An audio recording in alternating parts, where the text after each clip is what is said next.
Welcome to the Brewmaster Series, where brewers from around the world share the incredible stories behind their journey, the challenges they've conquered, and the brews that define them today. Raw insights, bold creations, straight from the source. Cheers. What brought you into brewing?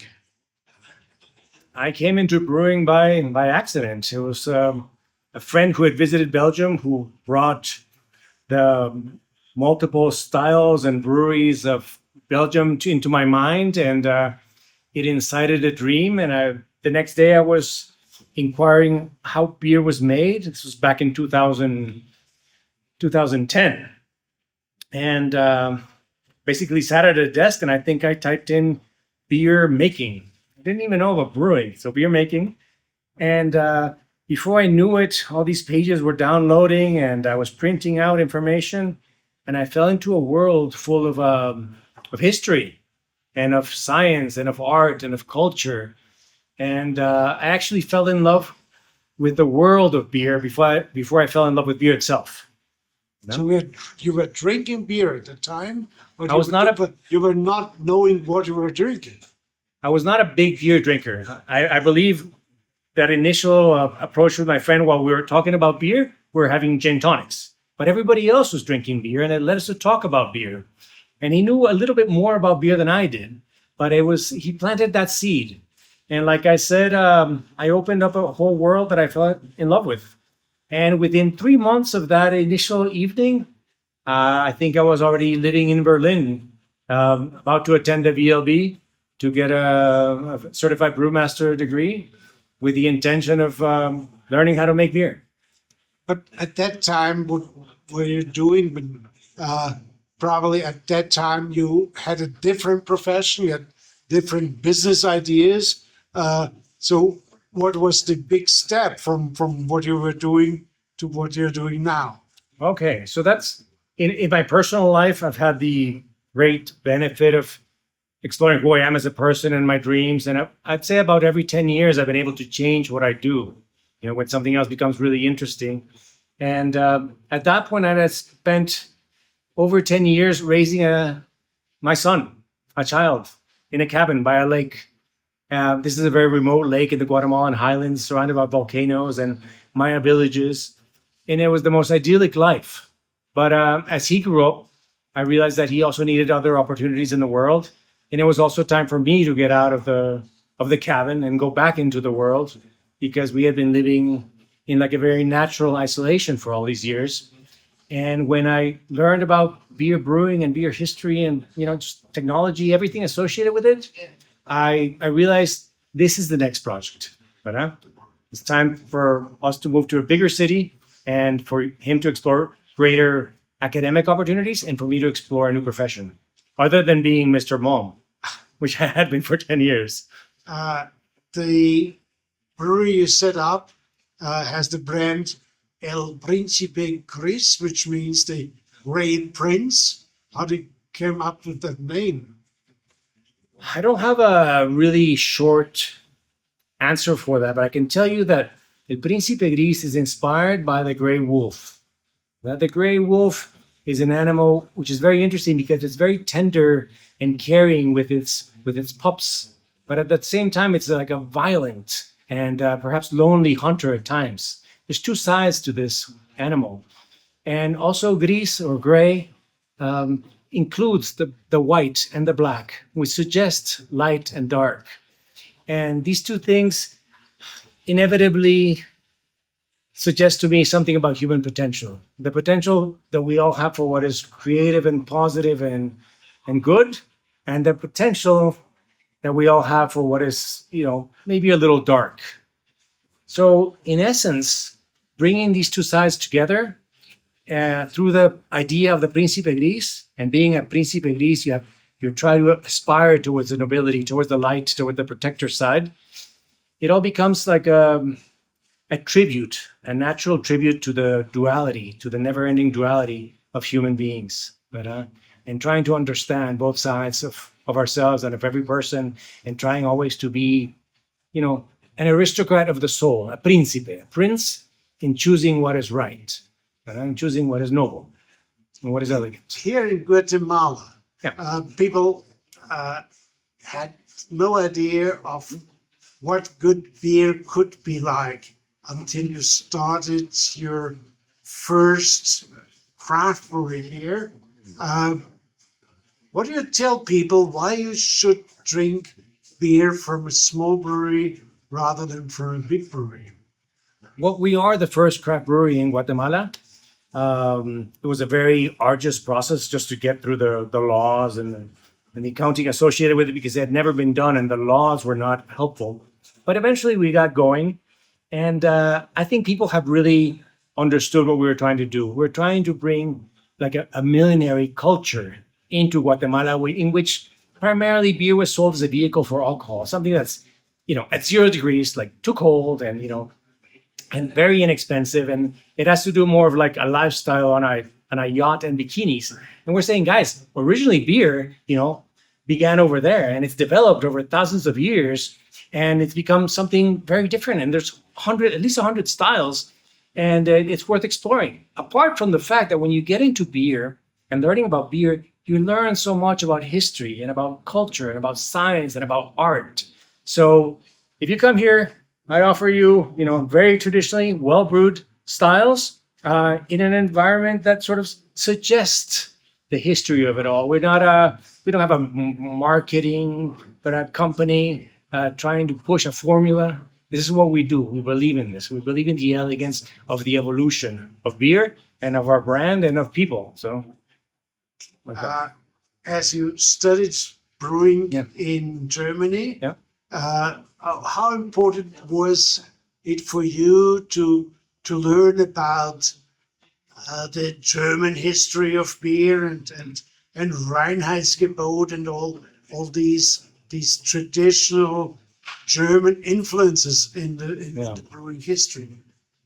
I think it's inevitable that I was influenced by German brewing tradition and culture.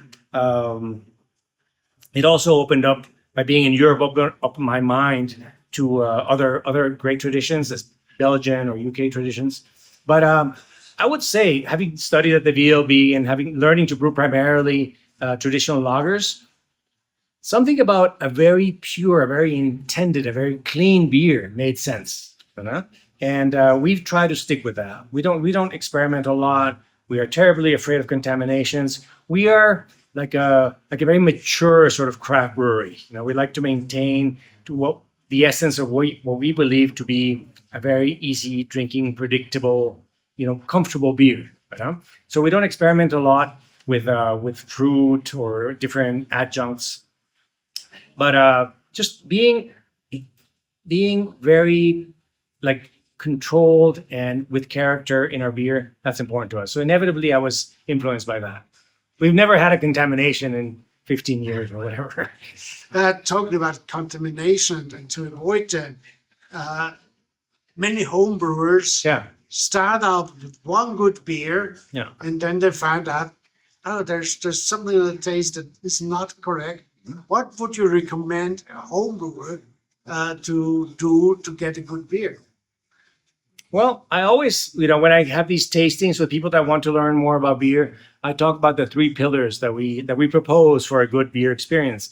And the first one is getting the right raw materials, making sure your water and your mineral profile is right for your style, and you've got the right malt and the right, hops and yeast and everything associated for that, creating that recipe. So one would be raw materials, very important, quality. 2 would be technology, and I believe in technology. It's like a two-face pillar. One has to do, you need a place where you can actually create a process of brewing and replicate it in a hygienic situation, which is the hard thing about home brewing, because ultimately you need to be very very stringent in your cleaning procedures, and you need to be able to replicate them. And then, unless things are designed to be clean, especially with modern chemicals, it's very hard to maintain every gasket, every hose, every pump absolutely pristine. So technology on the hardware front, but technology also means either learning how to brew or reading books or just being really excited about experimenting. But somebody who stands behind the beer, somebody who wants to design the recipe or follow the recipe and make sure it gets to where they wanted it to be. I think that's really important. That's like the brewer. The brewer, the second half of that technology pillar. Somebody who's willing to say, I brewed this from beginning to end, and I stand by it, and I believe in it, and I hope you enjoy it. And the third pillar, because I had to say it, is freshness. I think freshness is sometimes underappreciated. The market is flooded with beers from all over the world that have spent months traveling across this world in containers at 50 degrees centigrade. And often you can just focus on what is local and what has been brewed with pride and some knowledge and the right installation with the right materials, and you'll find there a good beer. In your brewing career, Yep. was there any beer that you said, well, I shouldn't have done this? Is there anything where you said, oh, well, I tried to brew a beer that's very innovative, Right. but then it turned out to not being a good beer? Right. Nothing quite like that happened. I was not a home brewer before I learned brewing technology. So I went in, the first time I brewed a beer, I knew what was expected to happen. And I happened to go to a program in which we were able to work in the pilot brewery, in the pilot maltery. And so I knew what I was doing from the beginning as far as brewing. I think some beers, some yeast strains, some recipes required sometimes a very long amount of time to mature. We had this beautiful hibiscus infused wheat beer. Hibiscus is a natural flower that grows here. And we had this wheat beer with the spices and the coriander and the orange peel. But it took a really long time for it to become this like beautiful pink champagne that it became. So that was surprising. But beyond that, we've never had to throw out a batch, which I'm really proud of the team primarily because they're the ones who keep the brewery clean. If you think of the beers that you've brewed, Yeah. is there any beer in the world, like you sampled beers from Belgium, from China, or wherever? Oh, I'd love to have invented that beer myself. Is there any beer where I really I'm sure there's more than one. I'd love to have invented that? I'm sure there's more than one. I like to try all kinds of beers. But in the relative recent past, I was in Nuremberg and I tried the Nuremberg Rot beer. And I just found it was just delicious, medium-bodied red lager that had character, but it was so easy drinking. And I really appreciated that style. But that's not the only case. There have been others throughout the history. That is just the most recent one. I think we consider ourselves like ambassadors of a brewing tradition. So we're not here as, Alejandro, individual brewer, Principe Gris, trying to reinvent things. We're trying to bring into our corner of the world, into our sphere, what has been the evolution of the art and science of brewing. So there are many that I admire.